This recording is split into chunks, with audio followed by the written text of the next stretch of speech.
The Huns were a nomadic group of people who are known to have lived in Eastern Europe, the Caucasus, and Central Asia between the 1st century AD and the 7th century. They were first reported living east of the Volga River, in an area that was part of Scythia at the time. The Huns' arrival is associated with the migration westward of a Scythian people, the Alans. They were first mentioned as Hunoi by Tacitus. In 91 AD, the Huns were said to be living near the Caspian Sea and by about 150 had migrated southeast into the Caucasus. By 370, the Huns had established a vast, if short-lived, dominion in Europe. In the 18th century, the French scholar Joseph de Guines became the first to propose a link between the Huns and the Xiongnu people, who were northern neighbors of China in the 3rd century BC. Since Guines' time, considerable scholarly effort has been devoted to investigating such a connection. However, there is no scholarly consensus on a direct connection between the dominant element of the Xiongnu and that of the Huns.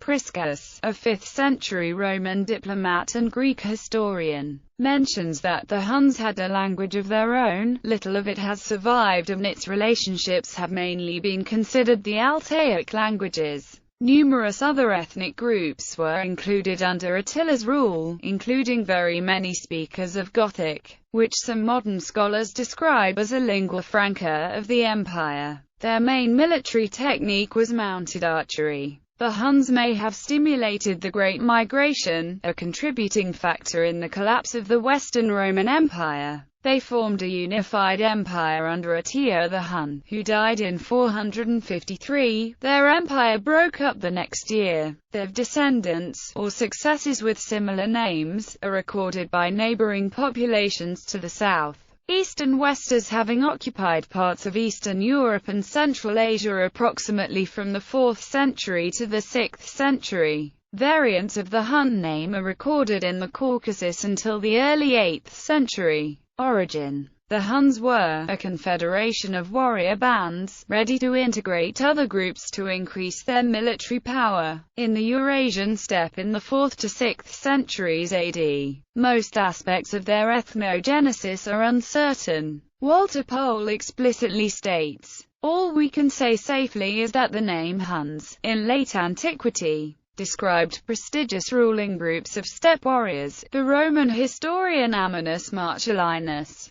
who completed his work of the history of the Roman Empire in the early 390s, recorded that the people of the Huns dwell beyond the Sea of Azov near the Frozen Ocean. Jerome associated them with the Scythians in a letter, written 4 years after the Huns invaded the empire's eastern provinces in 395. The equation of the Huns with the Scythians, together with a general fear of the coming of the Antichrist in the late 4th century, gave rise to their identification with Gog and Magog. This demonization of the Huns is also reflected in Jordan's Getica, written in the 6th century, which portrayed them as a people descending from unclean spirits, and expelled Gothic witches. Since Joseph de Guines in the 18th century, historians have associated the Huns who appeared on the borders of Europe in the 4th century AD with the Xiongnu who had invaded China from the territory of present-day Mongolia between the 3rd century BC and the 2nd century AD. Otto J. Manchenhelfen was the first to challenge the traditional approach, based primarily on the study of written sources, and to emphasize the importance of archaeological research.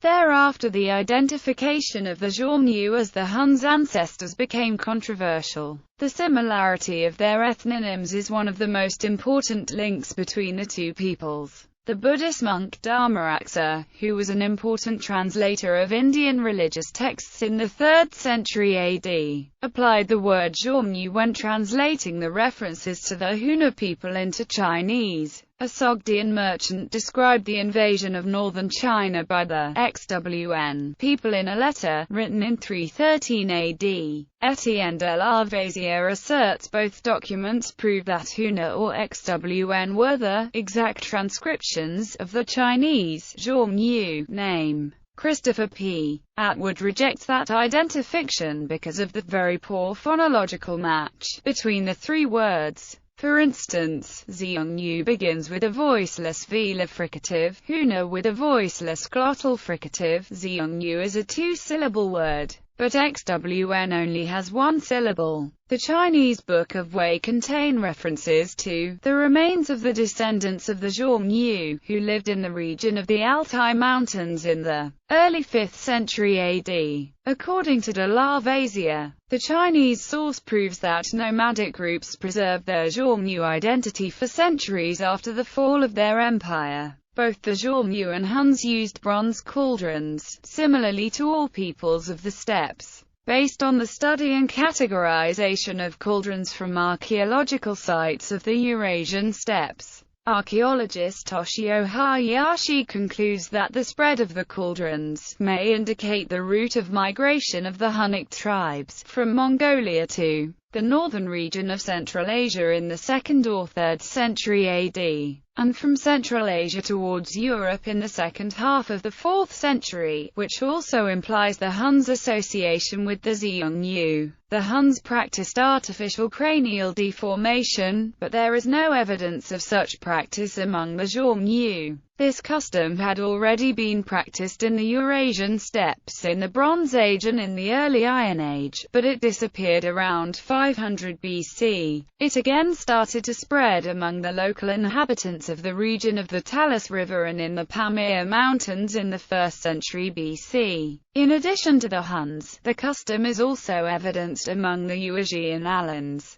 The lengthy ponytail, which was a characteristic of the Xiongnu, was not documented among the Huns. When writing of the relationship between the Xiongnu and Huns, historian Hyun Jin Kim concludes, thus to refer to Hun-Xiongnu links in terms of old racial theories or even ethnic affiliations simply makes a mockery of the actual historical reality of these extensive, multi-ethnic, polyglot steppe empires. He also emphasizes that the ancestors of the Hunnic core tribes were part of the Xiongnu Empire and possessed a strong Xiongnu element, and the ruling elite of the Huns claimed to belong to the political tradition of this imperial entity, taking into account the historical gap between the Chinese reports of the Xiongnu and the European records of the Huns. Peter Heather states,